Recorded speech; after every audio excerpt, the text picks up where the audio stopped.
The transport shuttle touched down on the massive Galactic Unity station with a soft hiss. Tae-min stepped out into the docking bay, his boots clicking against the metallic floor. Behind him, a German shepherd walked calmly on a leash, her brown and black fur gleaming under the artificial lights. Her name was Bommy, and she had been with Tae-min for 6 years. The station was enormous. Tae-min had seen pictures, but nothing prepared him for the real thing. Crystalline towers stretched upward into the curved ceiling. Alien species of every imaginable shape moved through the corridors. Some walked on 2 legs, others on 4 or 6. Some floated, some slithered. The air smelled strange, a mixture of different atmospheres carefully balanced by the station's life support systems. Bommy sniffed the air and stayed close to Tae-min's leg. She was trained for this. Months of preparation had gone into making sure she could handle the stress of space travel and alien environments. Still, Tae-min felt her lean against him slightly. He reached down and scratched behind her ears. "It's okay, girl," he whispered. "We're safe here." A group of insectoid aliens stopped nearby. They stood about 7 feet tall, with hard shells that gleamed green and purple. Their compound eyes fixed on Bommy. One of them made a clicking sound that Tae-min's translator earpiece converted to words. "The human brought an animal," the alien said. The others clicked in what seemed like laughter. Tae-min felt his jaw tighten, but he kept his expression neutral. He was a diplomat. He had a job to do. He nodded politely to the aliens and continued walking. The station's main corridor was even more impressive than the docking bay. Screens displayed information in hundreds of languages. Shops sold items from across the galaxy. Tae-min saw foods he couldn't identify, tools with purposes he couldn't guess, and clothing designed for body types that made no sense to human eyes. He found the human section of the diplomatic quarters without too much trouble. Ji-woo was waiting for him there. She was the head of human security for the summit, a former military officer with sharp eyes and quick reflexes. She smiled when she saw Bommy. "She made it through the journey, okay?" Ji-woo asked, kneeling down to let Bommy sniff her hand. "Better than I did," Tae-min admitted. "I was nervous the whole time. She just slept." Ji-woo laughed. "Dogs are tougher than we give them credit for." She stood up, and her expression became serious. "You should know. The other species have been talking.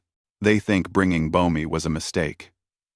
They're saying it shows humans are too emotional for the Galactic Council." Tae-min had expected this. Earth was applying for full membership in the Council, which meant full access to galactic trade routes, technology sharing, and protection treaties, but it also meant Earth would be judged.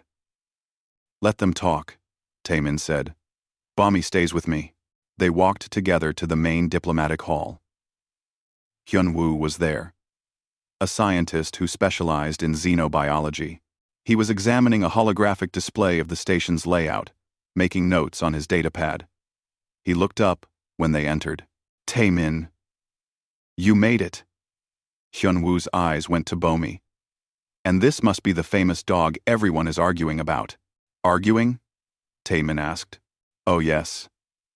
The Galactic Council members have been debating whether to allow her in official meetings. Some species think it's disrespectful. Others are just confused. They don't understand why you would bring a non-sentient creature to a diplomatic summit." Tae-min knelt down and looked at Bommy. She looked back at him with dark, intelligent eyes.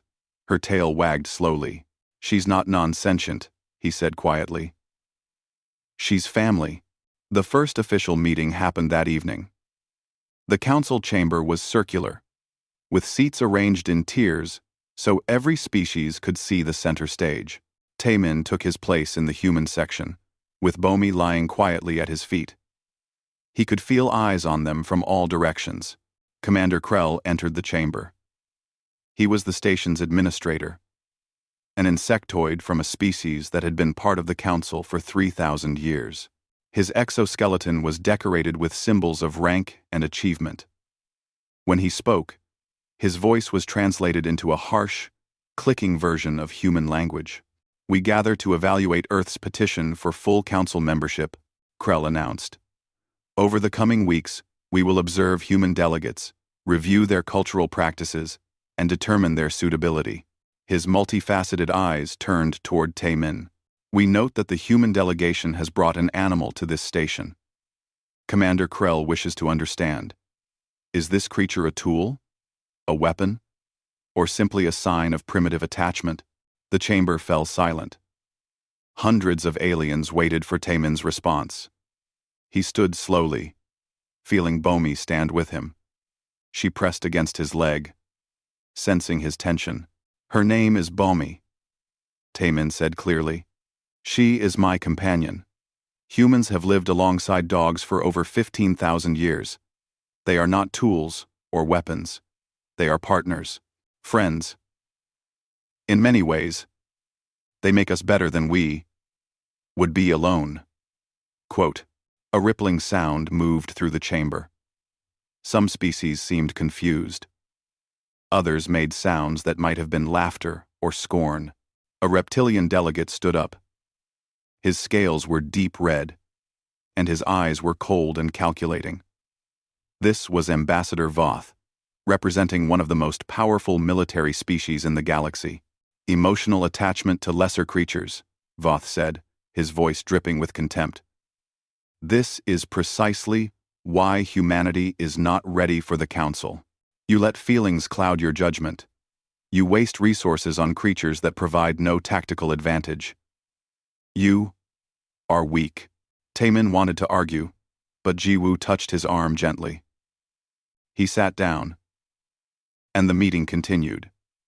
But he noticed that many aliens kept glancing at Bomi throughout the session. She lay quietly, occasionally looking up at Tae-min or watching the various speakers with calm attention. When the meeting ended, Tae-min walked back to his quarters with Bomi at his side. The station's artificial night cycle had begun, and the corridors were dimmer. He felt tired and frustrated. They don't understand, he said to Bomi. They think you're a weakness. They think you're a weakness. Bomi looked up at him and wagged her tail. In her simple way, she seemed to say that it didn't matter what others thought. She was here, and she would stay by his side. Tae-min smiled despite his frustration. Maybe that was exactly what the aliens didn't understand. Maybe that was what made it strength instead of weakness. 3 days passed on the Galactic Unity Station. Tae-min attended meetings, gave presentations about Earth's culture and technology, and tried to build relationships with other delegates. But everywhere he went with Bomi, the mockery followed. In the dining hall, crystalline beings would make chiming sounds that translated to jokes about humans needing emotional support animals. In the corridors, floating jellyfish-like creatures would pulse with colors that their species used for laughter when Bomi walked past. Even the more friendly species seemed puzzled by her presence. Yuna arrived on the 4th day. She was a xenobiologist, an expert in how different species evolved and interacted. She had been called in to help explain the human-animal bond to the Council. Tae-min met her at the docking bay with Ji-woo. Thank you for coming, Tae-min said. We need all the help we can get. Yuna smiled and immediately knelt down to greet Bomi. The dog's tail wagged enthusiastically as Yuna scratched her neck. She's beautiful, Yuna said. My family had 3 dogs when I was growing up. I understand why you brought her. They walked together to the human quarters. Yuna explained that she had prepared a presentation about the evolutionary history of dogs and humans. She had evidence showing how the partnership had helped both species survive and thrive. The problem is, Yuna said, most alien species have never experienced anything like it. Their relationships with other creatures are completely different. She pulled up a holographic display showing various alien species and their interactions with other life forms. The Vrex, a hive-mind insect species, used smaller creatures as living tools, controlling them through chemical signals. The Morathians, the reptilian species that Ambassador Voth belonged to, had symbiotic parasites that lived in their bodies and enhanced their strength. The Quilvan, the crystalline beings, absorbed smaller crystal formations to grow and gain knowledge. See, Yuna said, every relationship is about utility, about gaining advantage. They don't understand companionship for its own sake. That afternoon, Yuna gave her presentation to a subcommittee of the council. Tae-min sat in the audience with Bomi. Jiwoo and Hyunwoo were there too, along with about 50 alien delegates from different species. Yuna was brilliant. She explained how early humans and wolves had found mutual benefit in cooperation. Wolves helped humans hunt and warned them of danger. Humans provided wolves with food and protection. Over thousands of generations, the relationship deepened. Wolves evolved into dogs, changing physically and mentally to bond more closely with humans. But here's what makes it unique, Yuna said, her voice strong and clear. The relationship moved beyond simple, mutual benefit. Humans and dogs formed emotional bonds. They cared for each other not because of what they could gain, but because of the connection itself. This taught humans empathy, responsibility, and loyalty. These traits helped human societies grow stronger and more cooperative. She showed images of dogs throughout human history. Dogs pulling sleds across frozen wastelands. Dogs guarding children. Dogs finding people trapped in collapsed buildings. Dogs comforting soldiers during wars. Dogs simply sitting beside lonely people, providing warmth and companionship. The alien delegates watched in silence. Some seemed intrigued. Others seemed skeptical. Ambassador Voth sat with his arms crossed, his expression cold. When Yuna finished, the questions began. A delegate from an amphibian species, a young scientist named Pip, raised a webbed hand. These emotional bonds, Pip said, his voice bubbling through the translator. Do they provide measurable benefits? Or are they purely psychological? Yuna nodded. Both. Studies show that humans who live with dogs have lower stress levels, better mental health, and even stronger immune systems. But more than that, the bond teaches us to care for others who cannot speak our language or think like us. Weakness, Voth interrupted, his voice harsh. You admit that humans need these creatures to feel stable. You admit that without them, your people are more stressed and less healthy. This proves that humanity is dependent, fragile, not suitable for the challenges of galactic society. Run. Day. Yuna met his gaze steadily. With respect, Ambassador, I would argue the opposite. Recognizing our emotional needs and finding healthy ways to meet them is a sign of wisdom, not weakness.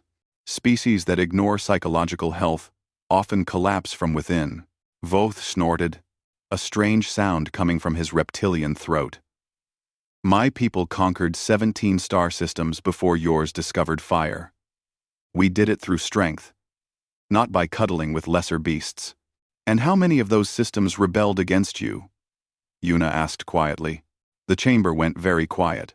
It was well known that the Morathian Empire had faced constant uprisings and resistance. Their conquered worlds despised them. Voth stood abruptly. This conversation is pointless. The human brings her pet because she cannot face the universe alone. Earth's application should be rejected on these grounds alone. He left the chamber. Several other delegates followed him, though Tae-min noticed that some seemed uncomfortable with Voth's rudeness. After the meeting, Tae-min found Yuna in one of the observation lounges. She was staring out at the stars, looking tired. You did well in there, he said. Did I? I'm not sure I changed any minds. She sighed. The problem is that we're asking them to understand something they've never experienced. It's like trying to explain color to someone who has only ever seen in black and white. Bomi walked over to Yuna and rested her head on Yuna's knee. Without thinking, Yuna began petting her, and Tae-min saw some of the tension leave her shoulders. See? He said gently. That's what they don't understand. She knows you're upset, and she's trying to help. No one commanded her to do that. No one promised her a reward. She just cares. Pip appeared in the doorway of the lounge. The young amphibian scientist looked nervous, his skin shifting through several colors. "I hope I am not intruding," Pip said. "I wanted to ask more questions about your dog." "Of course," Taemin said, gesturing for Pip to enter. "What would you like to know?" Pip approached slowly, his large eyes fixed on Bomi. "May I touch her? I want to understand the physical interaction." Bomi stood and walked toward Pip, sniffing his unusual scent. After a moment, she sat down in front of him, her tail wagging slowly. Pip reached out with a webbed hand and gently touched the top of her head. "Her fur is soft," Pip said, wonder in his voice. "And she is warm. She allows me to touch her even though we have just met?" "Dogs are generally friendly to people who are calm and kind," Yuna explained. "They can sense emotional states quite well." Pip continued petting Bomi, his movements becoming more confident. "On my world, we have creatures in the oceans that swim with us. We do not own them or control them. Sometimes they help us find food. Sometimes they just swim alongside us. I always felt peaceful when they were near." He looked up at Taemin. "Is it like that with dogs?" Taemin smiled. "Yes, exactly like that." They talked for over an hour. Pip asked questions about training, about how dogs communicated, about the different roles dogs played in human society. He was genuinely curious, genuinely trying to understand. When Pip finally left, he turned back at the door. "Ambassador Voth is wrong," he said quietly. "What you have with this dog, it is not weakness. I may not fully understand it yet, but I can see that it is something valuable. I will tell others." As Pip disappeared down the corridor, Ji-woo appeared from the other direction. Her face was serious. "We have a problem," she said. "There's a vote scheduled for tomorrow. Some of the delegates want to ban Bomi from all official council areas. They're calling her a distraction and a sign of human unsuitability." Taemin felt a cold weight in his stomach. If Bomi was banned, it would be a public humiliation for Earth. It would send a message that human culture was being rejected before the real evaluation even began. "What do we do?" he asked. Ji-woo shook her head. "I don't know. But we need to prepare for tomorrow. It's going to be difficult." Taemin looked down at Bomi. She gazed back at him with complete trust, unaware of the politics swirling around her. She only knew that she was with her human, and that was enough. He wished he could explain to the aliens what that kind of trust meant, what it was worth. But he suspected that tomorrow, words would not be enough. The vote never happened. At 3 a.m, station time, alarms began screaming throughout the Galactic Unity Station. Taemin woke instantly, his heart pounding. Bomi was already on her feet, barking at the door. The lights in his quarters had shifted to emergency red, pulsing in a rhythm that made his eyes hurt. He grabbed his communicator. "This is Taemin.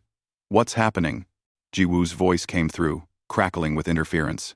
"Explosions in the lower decks. Someone sabotaged the life support systems. Get to the evacuation points now." Taemin pulled on his boots and grabbed Bomi's leash. The corridor outside was chaos. Aliens of every species were running in different directions, some toward evacuation points, others toward their quarters to grab belongings or find family members. Smoke drifted through the air, making Taemin's eyes water. "Come on, girl," he said to Bomi, and they started running toward the nearest safe zone. They had made it halfway when the floor beneath them shook. A massive explosion somewhere deep in the station sent a shockwave through the structure. Taemin was thrown against the wall. Emergency bulkheads began slamming down throughout the corridor, sealing off sections randomly. When Taemin's vision cleared, he found himself in a sealed section of corridor with about a dozen other people. No, not people. Aliens. He was the only human. Ambassador Voth was there, along with several of his reptilian assistants. There were also 3 crystalline beings, 2 insectoids, and Pip, the friendly amphibian scientist. Voth was on the ground, a piece of metal debris pinning his leg. His assistants were trying to lift it, but it was too heavy. Green blood seeped from under the metal. "Stop," Voth hissed at them. "Save your strength. We need to find a way out." Taemin ran to help anyway. "On 3, he said to Voth's assistants. Together, they managed to lift the debris enough for Voth to pull his leg free. The ambassador's face was tight with pain, but he nodded grudgingly at Taemin. "Thank you, human." The corridor was blocked in both directions. One end was sealed by an emergency bulkhead. The other end opened into a section that was exposed to space. The walls torn open by the explosion. They could see stars through the gap, and the air was being sucked slowly in that direction. "We're trapped," one of the crystalline beings said, her voice like wind chimes. "The emergency bulkhead won't open without authorization from station control." Pip checked his communicator. "Station control isn't responding. The main computer systems must be damaged." One of the insectoids examined the sealed bulkhead door. "It would take hours to cut through this with the tools we have." "We don't have hours." The temperature was already dropping.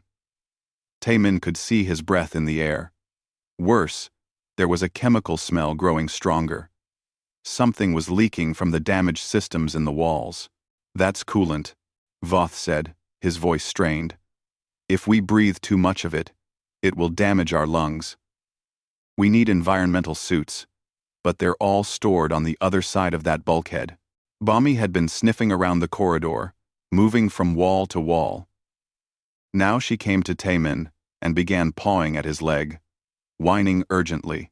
"Not now, girl," Taemin said, distracted by the growing danger. But Bommy wouldn't stop. She grabbed his sleeve with her teeth and pulled, trying to drag him toward a section of wall that looked like all the others. "Your animal is panicking," Voth said. "Control it." Taemin was about to agree when he noticed something. Bommy wasn't acting panicked. Her movements were purposeful, insistent. This was how she acted when she found something during search and rescue training. "Wait," Taemin said. He walked over to where Bommy was pawing at the wall. He pressed his ear against the wall. There. Faint, but present. The sound of air moving. A ventilation shaft. Maybe. Or a maintenance tunnel. "There's something behind this wall," Taemin said. "Help me find the access panel." The others moved over, skeptical but desperate. It was Pip who found the panel, hidden under a decorative plate. The amphibian's webbed fingers were perfect for manipulating the small controls. The panel slid open, revealing a narrow maintenance tunnel. "It's too small for most of us," one of Voth's assistants said. "And we don't know where it leads." "It leads away from here," Taemin said. "That's good enough." Bommy was already climbing into the tunnel, looking back at Taemin expectantly. Behind him, he heard the others beginning to follow, starting with the smallest species. The tunnel was dark and cramped. Taemin could barely see Bommy's tail ahead of him, wagging as she navigated the passage.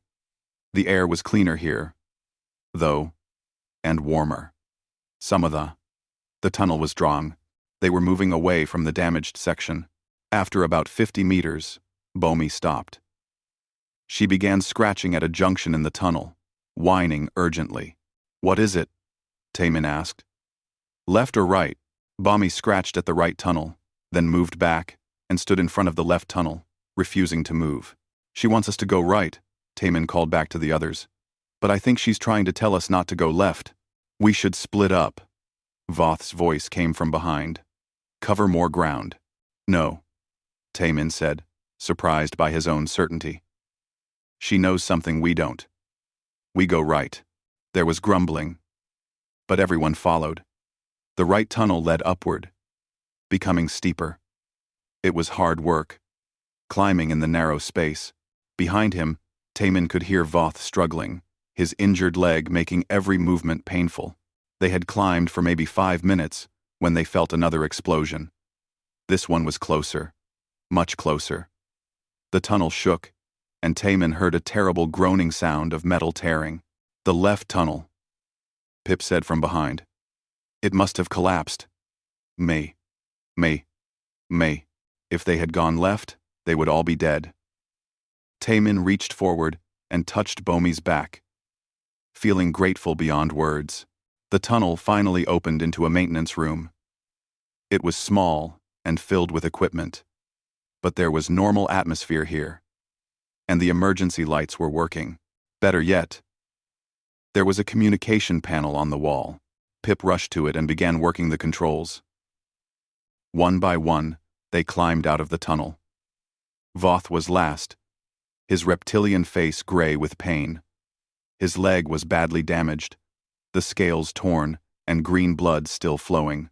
"Lie down," Taemin said. "We need to stop the bleeding." Voth looked at him with those cold eyes. "Why do you help me, human? I have done nothing but mock you and your creature." "Because it's the right thing to do," Taemin said simply. He tore strips from his shirt and began wrapping Voth's leg, trying to create pressure on the wound. Bomi approached Voth carefully. The ambassador tensed, but the dog simply lay down next to him, pressing her warm body against his cold, reptilian side. "What is it doing?" Voth asked, confusion replacing his usual contempt. "She knows you're hurt," Taemin explained. "She's trying to keep you warm. Dogs do this instinctively." Voth stared at Bomi. Slowly, hesitantly, he reached out and touched her fur. He said quietly, "And warm, I feel." He paused, searching for words. "I feel less alone." Pip managed to establish contact with an emergency rescue team. "They're coming," he said. "But it will take at least 20 minutes. There are multiple breaches throughout the station. They're overwhelmed. On 20 minutes. They could manage that. The chemical smell was gone here, and the temperature was stable. They were safe. But then the lights flickered. The communication panel sparked, and through the walls, they heard a sound like water rushing. "Oh no," one of the crystalline beings said, her voice cracking with fear. "The coolant pipes must have ruptured. This whole section is about to flood." Bomi stood up, her ears alert. She walked to the door of the maintenance room and began scratching at it. Barking urgently. "She hears something," Taemin said.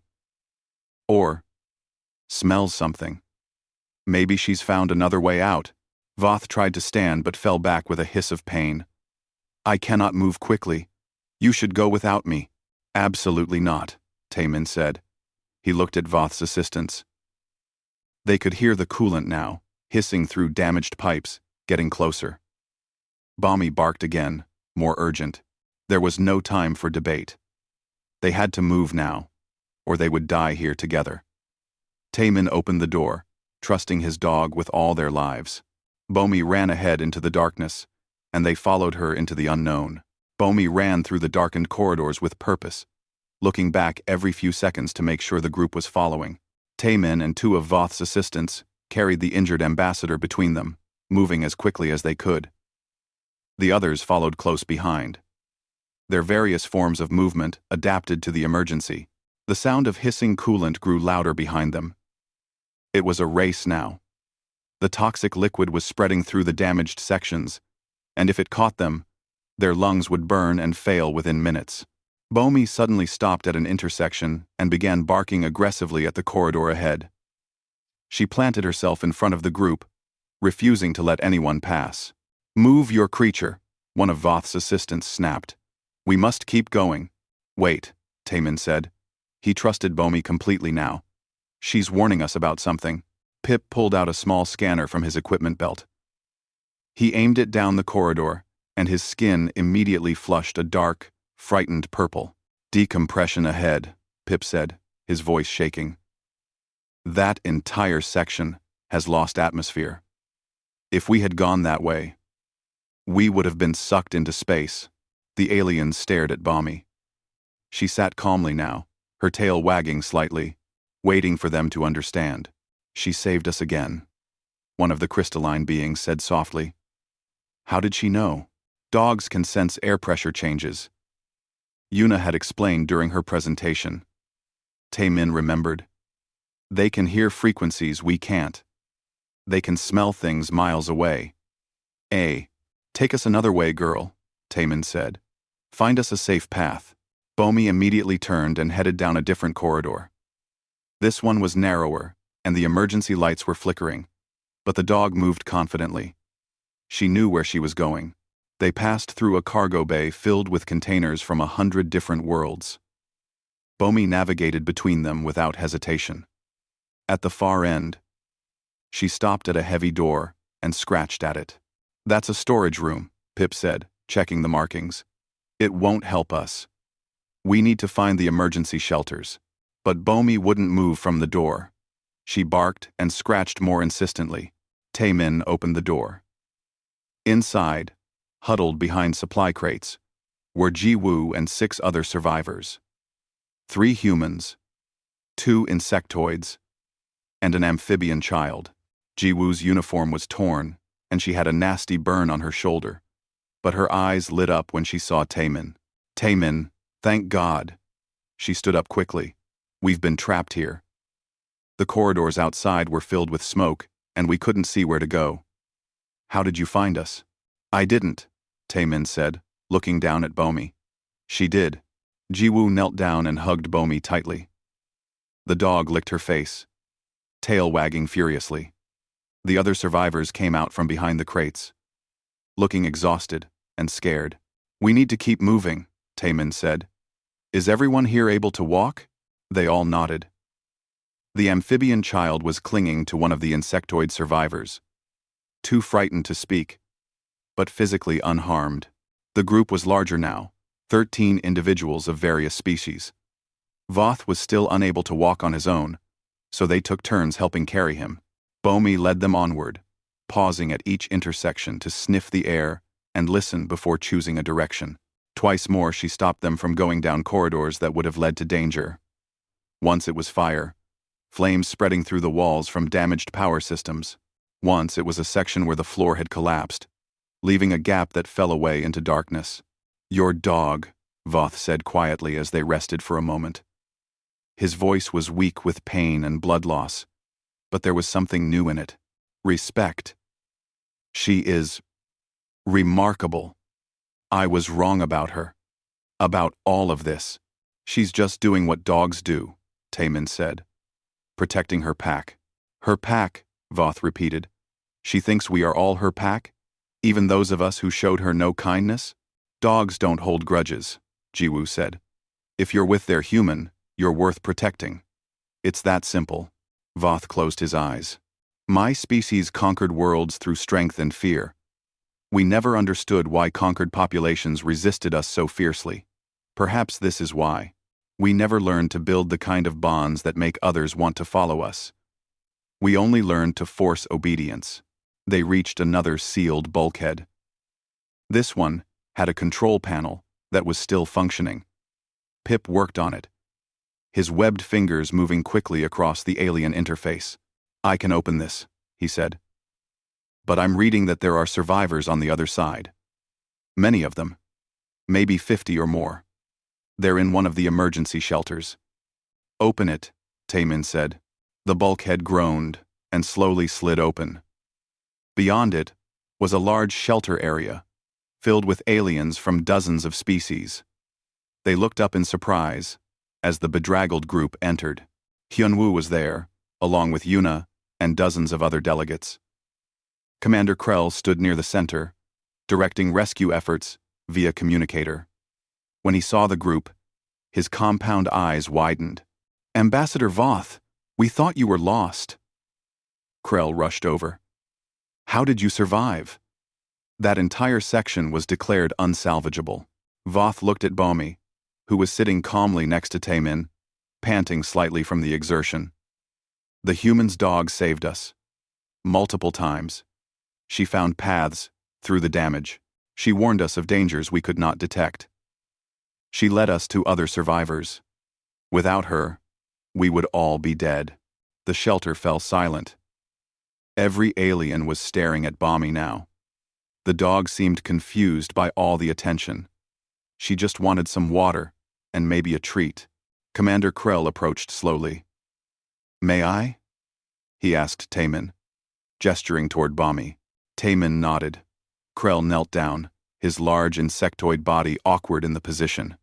He reached out one chitinous hand and carefully touched Bommy's head.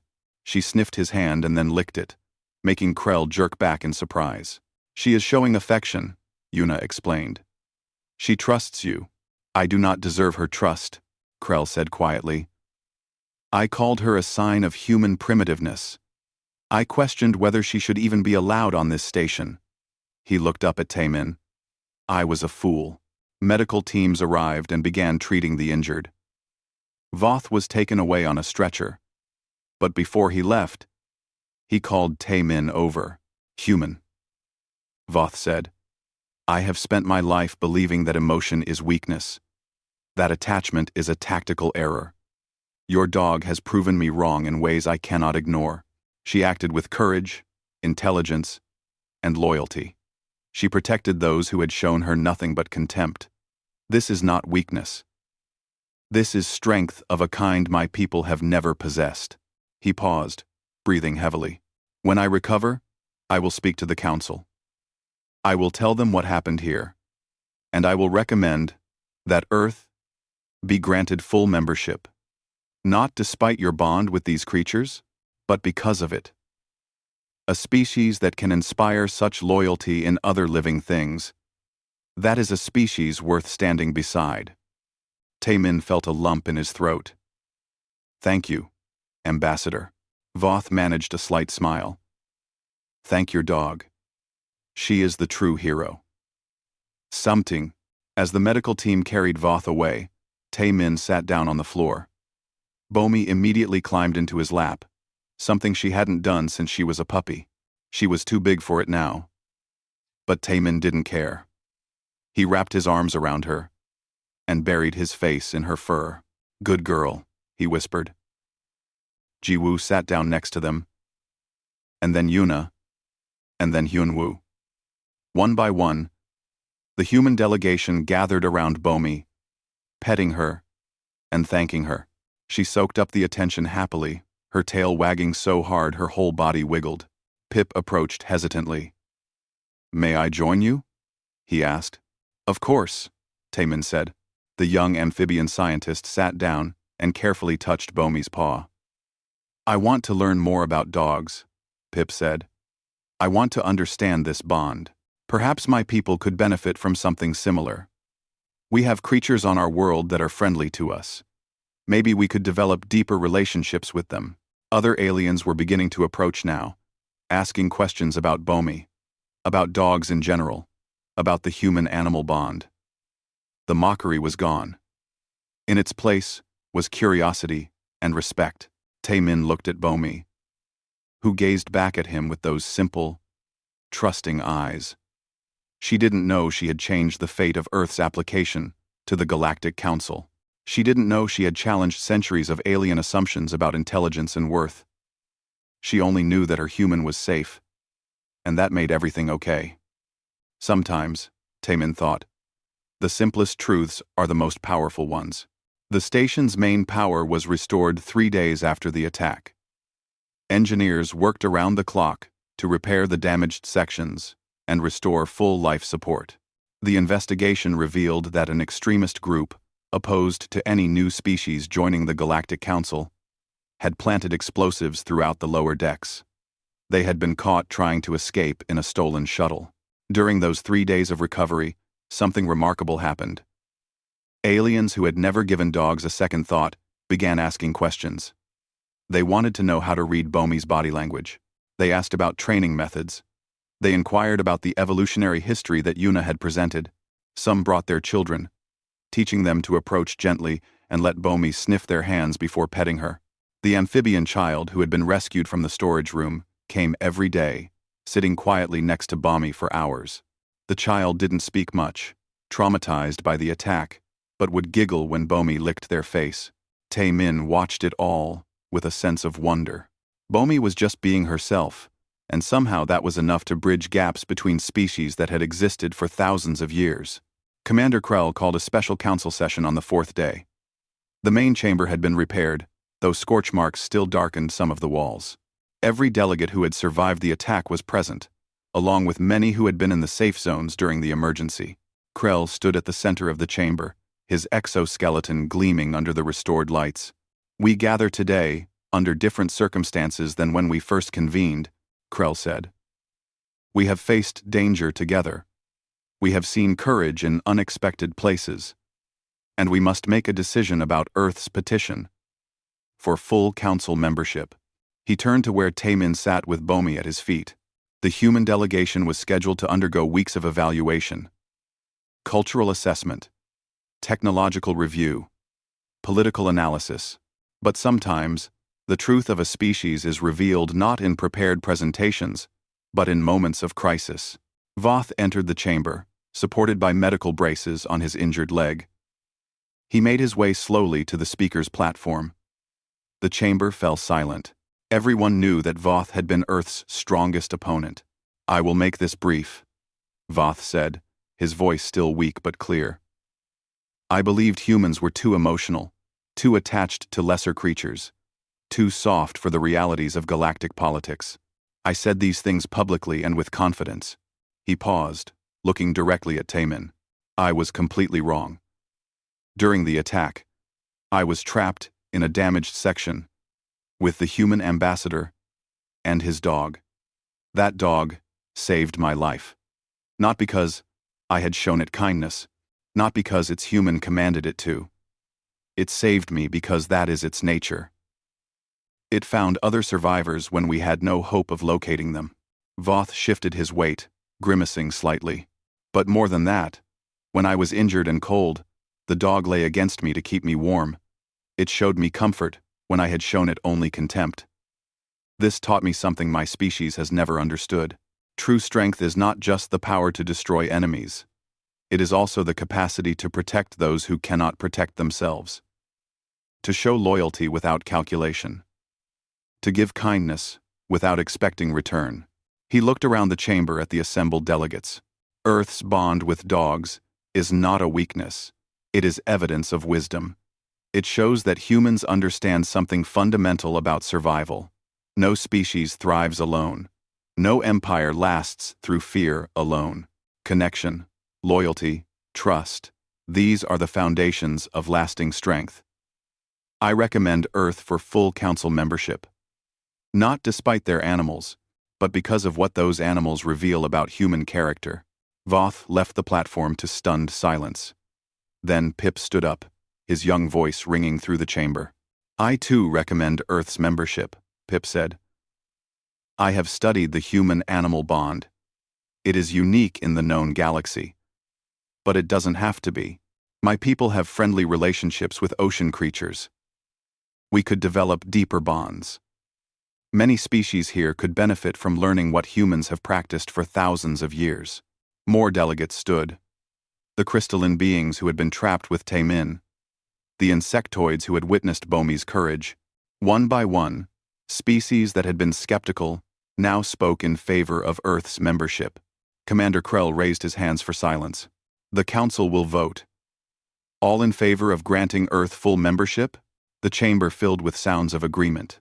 Clicks, chimes, bubbles, and hums in 100 different languages, all meaning yes. Taemin felt tears in his eyes as he realized what was happening. "The vote is unanimous," Krell announced.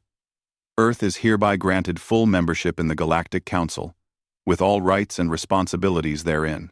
The chamber erupted in celebration. Aliens approached the human delegation, offering congratulations in their various ways. Taemin found himself surrounded by beings who days ago had mocked him. But the most remarkable moment came when Krell approached with a strange device. "This is a council token," Krell explained. "It grants the bearer the right to speak at any council session and guarantees their safety throughout galactic space. By tradition, each new member species designates one individual as their first token bearer." Krell held out the device toward Taemin. "We expected to give this to you, Ambassador. But the Council has decided to make an unprecedented decision." Krell knelt down and gently attached the device to Bomi's collar.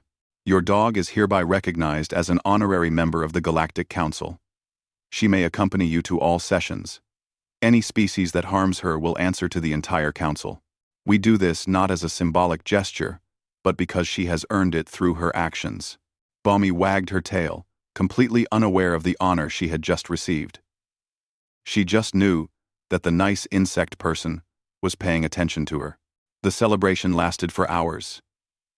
Jiwoo, Yuna, and Hyunwoo gathered around Taemin, all of them laughing and crying at the same time. We did it, Jiwoo said. Earth is part of the galactic community. Bomi did it, Taemin corrected. She showed them what we couldn't explain with words. Later that evening, Taemin found himself in an observation lounge with Bomi, staring out at the stars. Voth appeared, moving carefully on his injured leg. The reptilian ambassador sat down without asking permission. Your dog does not hold grudges, Voth said after a moment. I have been thinking about that. My people hold grudges for generations. We nurse old wounds and plan revenge. It gives us strength, we believe. But perhaps it only gives us isolation. He looked at Bomi, who had fallen asleep with her head on Taemin's foot. She forgave me instantly for my cruelty. She protected me without hesitation. This is power I do not understand, but I recognize its value. Voth stood carefully. Thank you, human. You have taught this old warrior something new. After Voth left, Pip arrived, carrying a small container. I brought treats, Pip said shyly. Yuna told me what kinds of foods dogs can eat. I made these myself. May I give one to Bomi? Taemin smiled. Of course. Pip offered the treat to Bomi, who woke up and took it gently from the amphibian's webbed hand. She ate it, and then licked Pip's hand in thanks. I have sent a message to my homeworld, Pip said. I told them about Bomi, about what happened here. My government is interested in starting a program to develop deeper bonds with the ocean creatures I told you about. We want to learn from Earth's example. Over the next days, similar messages came from other species. The crystalline beings wanted to understand if they could form emotional connections, despite their unique physiology. The insectoids wondered if working with smaller creatures as partners rather than tools might improve their society. Earth's dogs had become galactic ambassadors, teaching lessons that billions of years of evolution had never produced in other species. On the day before the human delegation was scheduled to leave the station, a ceremony was held. Representatives from 50 different species gathered to honor Bomi. They presented her with gifts from their worlds, toys and treats designed for her specific biology, created with care and respect. The amphibian child who had been rescued came forward with a handmade collar, decorated with symbols from their home world. The child spoke for the first time since the attack, saying in a soft voice, "Thank you for finding me. I was so scared, but you found me." Taemin translated for Bomi by petting her gently and telling her she was a good girl. It was the only language she needed to understand. As the ceremony ended, Taemin looked around at the assembled aliens. Just 2 weeks ago, they had mocked the idea of humans bringing a dog to the council. Now they stood together, united by the simple courage of one loyal animal. Jiwoo came to stand beside him. You know what the crazy thing is? She said. Bomi has no idea how important she is. She doesn't know she changed history. She just thinks she had a really exciting few days with her favorite person. Taemin laughed. Maybe that's the secret. Dogs don't do heroic things to be heroes. They just love us, and heroism follows naturally from that love. That night, in his quarters aboard the transport ship taking them back to Earth, Taemin sat on his bed with Bomi beside him. He pulled up the news feeds from Earth. The story of the Galactic Council's decision was everywhere. Humanity had achieved what had seemed impossible. They were now part of something vast and ancient. But Taemin wasn't reading about politics or trade agreements or technology sharing. He was reading the smaller stories. About animal shelters reporting surges in adoptions. About people reconnecting with their pets. Seeing them with new eyes. About children learning that kindness and loyalty were not weaknesses, but the very things that had carried humanity to the stars. Bomi sighed contentedly and rested her head on Taemin's lap. Her collar gleamed with the council token, a symbol of honor from 1,000 worlds. But to her, it was just a collar. What mattered was that her human was here, safe and happy. Good girl, Taemin whispered, scratching behind her ears. Such a good girl. Outside the window, the stars stretched endlessly in every direction. Earth was out there somewhere, spinning in the darkness, now connected to civilizations that spanned the galaxy.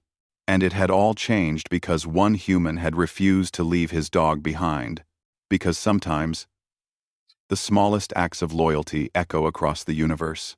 Because love, in the end, is the strongest force in any galaxy,